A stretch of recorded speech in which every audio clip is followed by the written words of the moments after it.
से पहले मुख्यमंत्री नीतीश कुमार ने पेंशन धारकों को एक बड़ा तोहफा दे दिया है। विधवा, बुजुर्ग और दिव्यांगों को मिलने वाली पेंशन की राशि लगभग 3 गुना बढ़ा दी गई है। अब हर महीने 400 रुपए की बजाय 1100 रुपए पेंशन मिलेगी।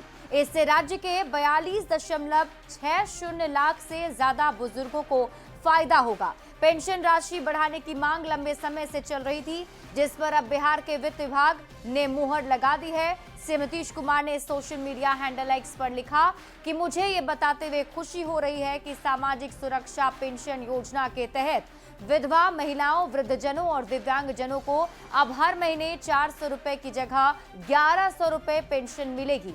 सभी लाभार्थियों को जुलाई महीने से पेंशन बढ़ी हुई दर पर मिलेगी। सभी लाभार्थियों के खाते में ये राशि महीने की 10 तारीख को भेजना सुनिश्चित किया जाएगा। इससे 1,09,69,255 लाभार्थियों को काफी मदद मिलेगी।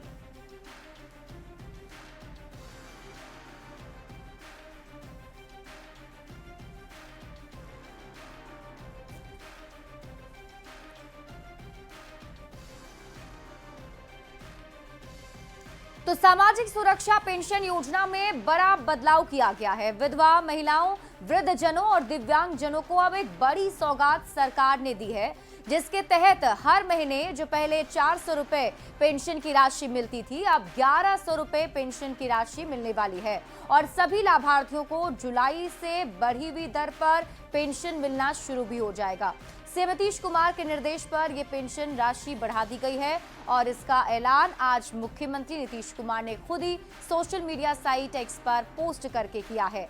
और देखिए, सामाजिक सुरक्षा पेंशन योजना में वृद्धि के फैसले से एनडीए के नेताओं में भी काफी खुशी है। सभी ने सीएम नीतीश कुमार के इस फैसले का स्वागत किया है।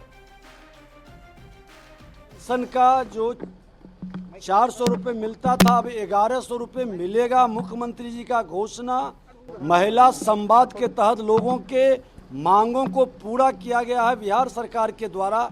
ये ऐतिहासिक घोषणा है। लोग 1000 रुपया ही मांग रहे थे, लेकिन उनको 1100 रुपया दिया जा रहा है। हर पंचायत में विवाह भवन बनाने का, जीविका दीदी को 3 लाख से अब बढ़ाकर 6 लाख 7% पर ऋण देने का, ये कई ऐतिहासिक मुख्यमंत्री जी के द्वारा घोषणा की गई है। और बिहार के, विकसित बिहार के डबल इंजन की सरकार के प्रधानमंत्री मुख्यमंत्री जी के आज द्वारा हर बिहारियों को गौरवान्वित होने का दिन है। के बिहार के ऐतिहासिक दिन है आज। माननीय मुख्यमंत्री जी ने वृद्धा पेंशन, विधवा पेंशन और विकलांग पेंशन को 400 रुपया से बढ़ाकर 1100 रुपया करने का काम किया है। माननीय मुख्यमंत्री जी को धन्यवाद देता हूं कि आज ऐतिहासिक दिन है महिलाओं के लिए, बुजुर्गों के लिए और वृद्धाओं के लिए। माननीय मुख्यमंत्री नीतीश कुमार जी ने न्याय के साथ अपने विकास की यात्रा के क्रम में एनडीए की सरकार के द्वारा यह निर्णय लिया जाना कि विधवा महिला, वृद्धजन, दिव्यांगजन, समाज के हर तबके के, धर्म जाति नहीं बल्कि उनकी पात्रता के आधार पर बुजुर्गों का सम्मान करना, वृद्धजनों का आशीर्वाद प्राप्त करना, दिव्यांगजनों का स्नेह प्राप्त करना, जो नीतीश कुमार जी की कार्यशैली रही है। वहीं समाज कल्याण मंत्री मदन सहनी ने वृद्धावस्था पेंशन बढ़ाने पर नीतीश कुमार को धन्यवाद दिया है और उन्होंने कहा कि नीतीश कुमार समाज के हर वर्ग का ख्याल रखते हैं। तो नीतीश सरकार ने बड़ा फैसला किया है। वृद्धावस्था पेंशन की राशि 400 से बढ़ाकर 1100 कर दी गई। इस वक्त हमारे साथ मौजूद हैं बिहार सरकार के समाज कल्याण मंत्री मदन सहनी जी। मदन सहनी जी, इसे कैसे देखें इस फैसले को? नहीं, ये तो बहुत बड़ा आज का दिन बिहार के सभी सामाजिक सुरक्षा पेंशनधारियों के लिए ऐतिहासिक दिन है और हम लोग के लिए भी है। हम लोगों ने बहुत दिन से माननीय मुख्यमंत्री जी से आग्रह किया और माननीय मुख्यमंत्री जी ने आज जो ये फैसला किए हैं उसका हम लोग स्वागत भी करते हैं और माननीय मुख्यमंत्री जी को आभार भी व्यक्त करते हैं कि माननीय मुख्यमंत्री जी 400 से सीधा 1100 रुपया करने का काम किए हैं। और ये सबसे बड़ी खुशी की बात है, और भी लोगों के लिए हुआ है, जीविका दीदी के लिए हुआ है, प्रखंड में विवाह भवन बनेगा, ये सारे काम होंगे। जो जीविका दीदी को बैंक में ऋण लग रहे थे, विभिन्न बैंक में अलग अलग ऋण का प्रतिशत है, उसमें 7% लगेंगे। उसके ऊपर जो भी होगा वो राज्य सरकार वहन करेगी। तो ये बड़ा निर्णय है जीविका। ये सर जो वृद्धावस्था पेंशन है, जरा इसके बारे में विस्तार से बताएं कि क्या सरकार ने फैसला किया और कितने लोगों को फायदा होगा। देखिए, आज की तारीख में जो सामाजिक सुरक्षा पेंशनधारी हैं विभिन्न तरह के, चाहे वो वृद्धजन हो, दिव्यांग हो, विधवा हो, सभी तरह का जो पेंशन है उसकी संख्या 1,09,69,255 है। और इतने लोगों को हम लोग प्रत्येक माह एकदम तारीख निर्धारित है, 1-2 दिन भी आगे पीछे नहीं होता है, उनको डीबीटी के माध्यम से हम लोग राशि भेज देते हैं। और वो राशि अब जो है जा करके 400 के स्थान पर अगले महीना जुलाई से, ये जून में माननीय मुख्यमंत्री जी ने घोषणा की है, और जुलाई से ये बढ़ी हुई राशि उनके खाते में चला जाएगा। अब और भी अगर कोई जो 1,09,00,000 से ज़्यादा अब आज संख्या है, उससे आज भी कोई अगर इससे जुड़ना चाहे, इसमें पेंशन लेना चाहे तो आज भी होगा। और एक बात और बता देना चाहते हैं कि जो लोग इस पर सवाल उठाते हैं उनको यह जानना जरूरी है कि उनके समय में 2005-06 में पेंशनधारियों की संख्या बिहार के अंदर में मात्र 12 लाख थी। अब आप सोच सकते हैं कि ये मात्र 19-20 साल में 1,09,00,000 हो गया है। तो महिला सुरक्षा पेंशन योजना के तहत विधवा महिलाओं, वृद्धजनों और दिव्यांगजनों को अब हर महीने 400 रुपए की जगह 1100 रुपए पेंशन मिलेगी। सीएम नीतीश कुमार के इस फैसले से महिलाओं में खुशी है। महिला संवाद में पहुंची महिलाओं से बात की है न्यूज़ 18 संवाददाता शैलेंद्र कुमार ने। महिलाओं को मुख्यमंत्री नीतीश कुमार ने आज बड़ी सौगात दी है, जीविका दीदियों को और बिहार के अन्य महिलाओं को। बैठक समाप्त हुई है। हमारे साथ बैठक में जो मौजूद जो महिलाएं थी, जो जीविका दीदियां थी, उनसे हम बात करते हैं। एक बड़ी सौगात आप लोगों को आज दी गई मुख्यमंत्री के द्वारा। जी हाँ, मुख्यमंत्री भैया ने बोले कि जो वृद्धा पेंशन है वो उसको 1100 कर देंगे और जीविका दीदी के भवन बनाएंगे। जो गरीब दीदी की बेटी के लिए बड़ा बड़ा हॉल में जाते थे, पैसा नहीं था, ये हमारे नीतीश भैया बोले कि हम लोग खुद अपना दीदी का जीविका भवन होगा। इस चलते हमारे बहुत तहे दिल से हम नीतीश भैया को धन्यवाद देते हैं। भवन बनेगा, संचालन भी आप लोग करिएगा और साथ ही साथ राशि भी जो जीविका दीदी को मिलता था वो राशि भी बढ़ा दी गई। हाँ, वो नीतीश भैया ने हमारे जीविका दीदी को जो राशि कम थी वो राशि को बढ़ा दिया गया है। माननीय मुख्यमंत्री, एक बैंक भी जीविका दीदी को प्राप्त हुई है और जो जीविका दीदी ही संचालन करेंगी। और जीविका दीदी को ब्याज दर, जो ऋण जो ज्यादा ब्याज दर लगती थी, वो ब्याज दर को कम कर दिया गया है। बहुत राहत मिली है। सबसे पहले तो मैं नीतीश भैया को बधाई करना चाहती हूँ कि हम लोग को जीविका दीदी से नाम दिया है। जीविका दीदी नाम दे करके जीने का आधार भी कर दिए। जैसे कि आप मान लीजिए हम लोग का पेमेंट में बढ़ोतरी किए हैं। सबसे जो गरीब दीदी या घर में जो भी महिलाएं हैं, वृद्धा पेंशन, विधवा पेंशन, उसमें जो 400 रुपया दे रहे थे उनको भैया ने 1100 रुपया किए। तो बिल्कुल देखिए, खास करके महिलाओं में और उससे भी अधिक जो जीविका समूह है, जो जीविका दीदी हैं, उनमें इस बात को खुशी है कि मुख्यमंत्री नीतीश कुमार ने आज उनके लिए बड़ी घोषणा की है। कैमरा पर्सन मनीष जुनेजा के साथ शैलेंद्र, न्यूज़ 18 पटना। नीतीश सरकार ने चुनावी साल में बुजुर्गों, विधवाओं और दिव्यांगजनों को पेंशन की राशि जो 400 रुपए मिलती थी उसे बढ़ाकर 1100 रुपए कर दिया है, जिसके बाद लाभार्थी बेहद खुश हैं। उनसे बात की है न्यूज़ 18 संवाददाता आनंद अमृतराज ने। किए हैं हम लोग के लिए, गरीब आदमी के लिए। अच्छा हुआ है। आपका नाम क्या है? राजदेव मोचे। पेंशन मिलता था? मिलता था सर। कितना? 400 मिलता था सर। अब पता है ना कितना मिलेगा? ना पता। 1100 रुपया हो गया, मुख्यमंत्री घोषणा किए अभी। जी सर। कैसा लग रहा है सुन के? अच्छा लग रहा है सर। क्या नाम आपका? कमेश्वर जमदार। कितना पेंशन मिलता था? 400 से 500। अब 1100 हो गया। कैसा लग रहा है सुन के? पहले बताइए। ठीक है लग रहा है। ठीक है लग रहा है। ठीक लग रहा है। आपका नाम क्या है? लालगंज में से। आप लोग का पेंशन बढ़ा दिया गया, 1100 रुपए कर दिया गया, पता है? जी ना, हमें पता नहीं है। अभी जानकारी का महीना देता है। हाँ, अब 400 पहले मिलता था, अब 1100 हो गया। जी अच्छा, कैसा लग रहा है सुन के, पहले बताइए। हाँ एकदम ठीक लगता है, ठीक लगता है। क्या सुन के अच्छा लगा है। क्या नाम है आपका? महासुंदरी देवी। अच्छा, बहुत हंस रही है, मतलब 400 से सीधे 1100 हो गया। तो बहुत दिन से हम मिलते हैं, लेकिन कम ही पैसा तो वही से नाचते ही कि अब ज्यादा मिल के लगा। एगो बेटी कुमार है, बियाह लगे हैं। अच्छा, हाँ 1100 हो गया। मिला के जोड़न होता है ना। देवी ना, तब 400 से बढ़ा के 1100 हो गया, कैसा लग रहा है? ठीक है गरीब के लिखे। क्या कहेंगे, बताइए बताइए। 400 मिल रहा है हम लोग। आपको 400, अब कितना मिलेगा? 10 जुलाई को 1100 रुपए आ जाएगा अकाउंट में। ठीक है, ठीक है सर। 400 मिल रही है। 400 जमानी से हमने बीत गए, ये अखनी बुढ़ापा बीत गए। अब 1100। हाँ चलिए ठीक है। क्या चाची, अब 1100 रुपया पेंशन हो गया? अब बहुत खुशी हो गल बाबू, एकदम कुछ न 400 न कुछ न हो पाला। हाँ, 30 रुपया गाड़ी भाड़ा लग जाएगा। तो देखिए, ये लोग हैं जिन्हें वृद्धावस्था पेंशन मिलता था, और कई लोग कहते थे कि 400 में कुछ नहीं होता था, लेकिन अब 1100 रुपया मिलने की खुशी इनके चेहरे से भी देखी जा सकती है। तो नीतीश सरकार ने एक बड़ा फैसला किया है, और माना जा रहा है कि विधानसभा चुनाव के पल ये मास्टर स्ट्रोक है। कैमरामैन मनीष जुनेजा के साथ आनंद अमृतराज, न्यूज 18 नेटवर्क, परसा।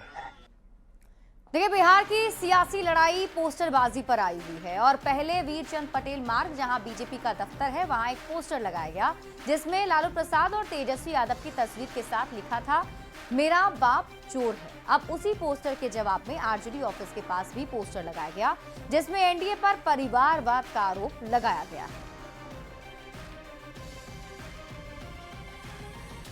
तो पीएम मोदी के बिहार दौरे के बाद हो रहे बयानबाजी पर बिहार में सियासत भी तेज हो गई।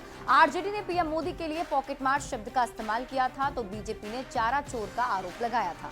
अब इस मामले में बिहार में सियासी बयानबाजी भी हो रही है। इसके प्रधानमंत्री नरेंद्र मोदी जी के बारे में अमर्यादित भाषा का उपयोग करके आपने फिर से एक बार परिचय दिया है कि बिहार को आप हमेशा कलंकित करेंगे, बिहार की जनता को शर्मसार करेंगे। आप इस पद के योग्य नहीं हैं। आप घोटालेबाजों के पुत्र हैं। चारा चोर से लेके जमीन चुराने वाले, अलकतरा पीने वाले, ये तमाम गुणों से विभूषित हैं। प्रधानमंत्री मोदी जी को धन्यवाद, उन्होंने आई ओपनर का काम किया है। चारा घोटाला एक ऐतिहासिक सत्य है। आश्चर्य होता है कि लालू यादव जी और उनके कुनबे की पाचन शक्ति इतनी मजबूत है कि न केवल ये लोग चारा खाकर पचा लेते हैं, बल्कि अलकतरा पीकर भी पचा लेते हैं। देखिए, 2025 के बिहार विधानसभा चुनाव में विरोधियों को, एनडीए वालों को, ये डबल इंजन की सरकार को श्री तेजस्वी यादव जी से राजनीतिक लड़ाई जीतने का अब कोई चारा नहीं है, तो इसलिए ये राग अलाप रहे हैं। देखिए, भारतीय जनता पार्टी शुरू से ही उनका डीएनए है अमर्यादित तरीके से राजनीति करने का, और हाल में ही बिहार के जो प्रदेश अध्यक्ष हैं, उन्होंने तो खुलेआम प्रेस कॉन्फ्रेंस में बोला कि उनके पास गालियों का शब्दकोश है, एक अच्छी खासी वोकैबुलरी है। लालू जी को सुप्रीम कोर्ट ने पंजीकृत अपराधी घोषित कर दिया, और चारा चोरी तो वही की है, तो इसमें दो मत कहाँ है। लालू जी को स्पष्ट तौर पर सभी न्यायालय ने कहा है कि वो चारा चोर है। बिहार की जनता ने कल एक जाहिल नेता की बात सुनी। अभी तक हम लोग सोचते थे कि पढ़ा लिखा नहीं है। जिस तरह से जाहिल के तरह तेजस्वी यादव ने कल बात किया है, ये साबित कर दिया कि इन लोगों का संस्कार और संस्कृति क्या है। तो जो उन्होंने सीखा है अपनी पार्टी और परिवार से, वैसा ही करेंगे ना। तो जैसा सीखा है वैसा बोलते हैं। तो हमेशा लोगों के, गरीबों का निवाला छीनने वाला रहा है, चारा का, जानवर का चारा छीनने वाला रहा है, तो उसकी उत्पत्ति जब ऐसी हुई है तो उसकी सोच और उसके शब्द कैसे होंगे। लेकिन मैं फिर भी तेजस्वी यादव को चेतावनी देता हूं कि अपने शब्दों की मर्यादा को ठीक कीजिए। और देखिए, पटना एयरपोर्ट पर विमान कंपनियों के लापरवाही के कारण लगातार यात्री परेशान होते दिख रहे हैं। खासकर 15 दिनों में दूसरी बार एयर इंडिया ने यात्रियों के सामान को छोड़ दिया है। आज सुबह एयर इंडिया की फ्लाइट यात्रियों को लेकर चेन्नई से पटना एयरपोर्ट पहुंची थी, लेकिन यात्रियों के सामान को छोड़ दिया गया, जिसके बाद पटना एयरपोर्ट पर यात्रियों ने जमकर हंगामा किया। प्लेन लैंड होने के बाद अनाउंसमेंट किया गया कि 4 नंबर बेल्ट पर लगेज आएगा। यात्री जब 4 नंबर बेल्ट पर पहुंचे तो वहां लगेज नहीं था। एयर इंडिया की ओर से यात्रियों को बताया गया कि वजन ज्यादा होने की वजह से लगेज प्लेन में नहीं रखा गया। इसके बाद प्लेन में सवार 180 यात्री हंगामा करने लगे। एयर इंडिया के ग्राउंड स्टाफ और सीआईएसएफ के जवानों ने यात्रियों को शांत कराया। लगेज नहीं आने के कारण उन्हें काफी परेशानी हुई। आपके सामान कहाँ है? बेंगलोर में चेन्नई में है, आने में टाइम लगेगा।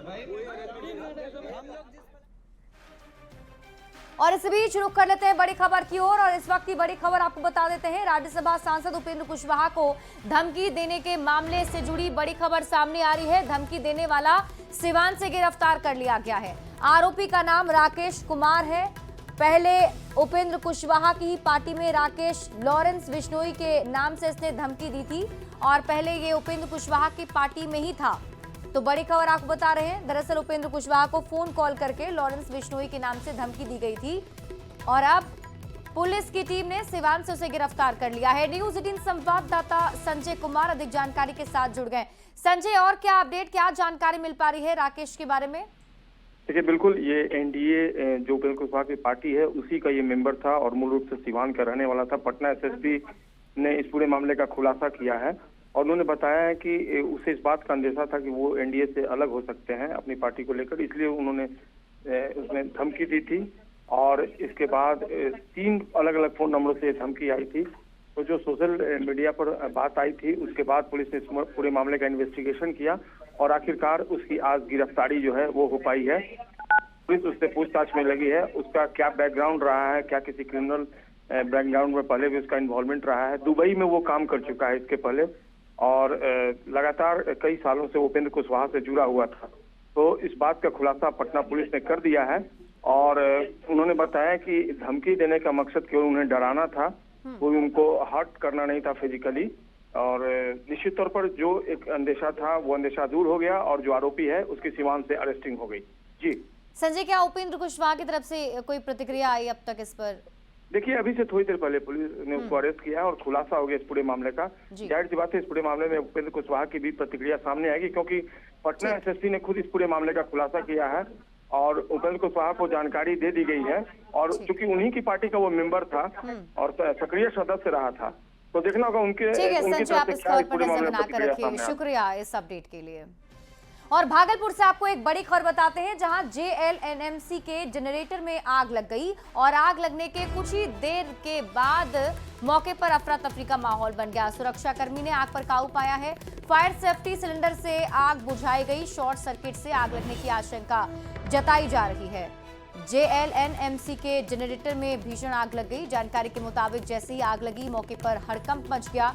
हालांकि बताया जा रहा है शॉर्ट सर्किट की वजह से आग लगी थी। फायर सेफ्टी सिलेंडर का इस्तेमाल कर आग पर काबू पा लिया गया है।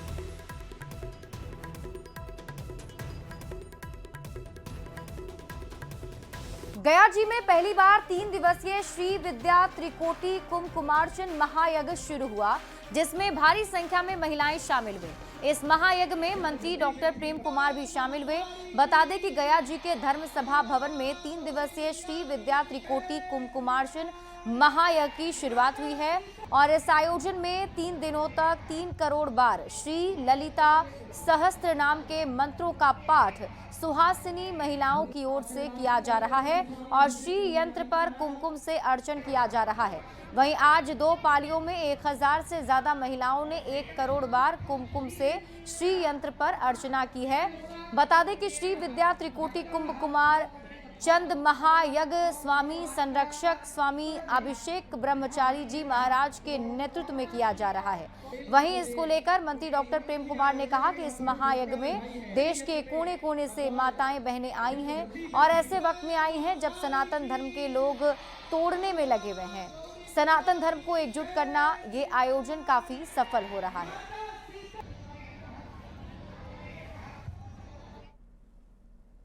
बड़ी संख्या में देख रहा हूँ कि चल करके गया जी के कोने कोने से हमारी माताएं बहनें भाई बंधु आए जाकर के और ऐसे वक्त में आए जब सनातन धर्म को लोग तोड़ने में लगे हुए हैं। इनका देश के स्तर पर बिहार का सब प्रयास है सनातन धर्म को एकजुट करने का है, सनातनियों को जगाने का जाकर के हमारी संस्कृति रही है, उसकी रक्षा के लिए चल पड़े हैं लोगों को बीच जाकर के।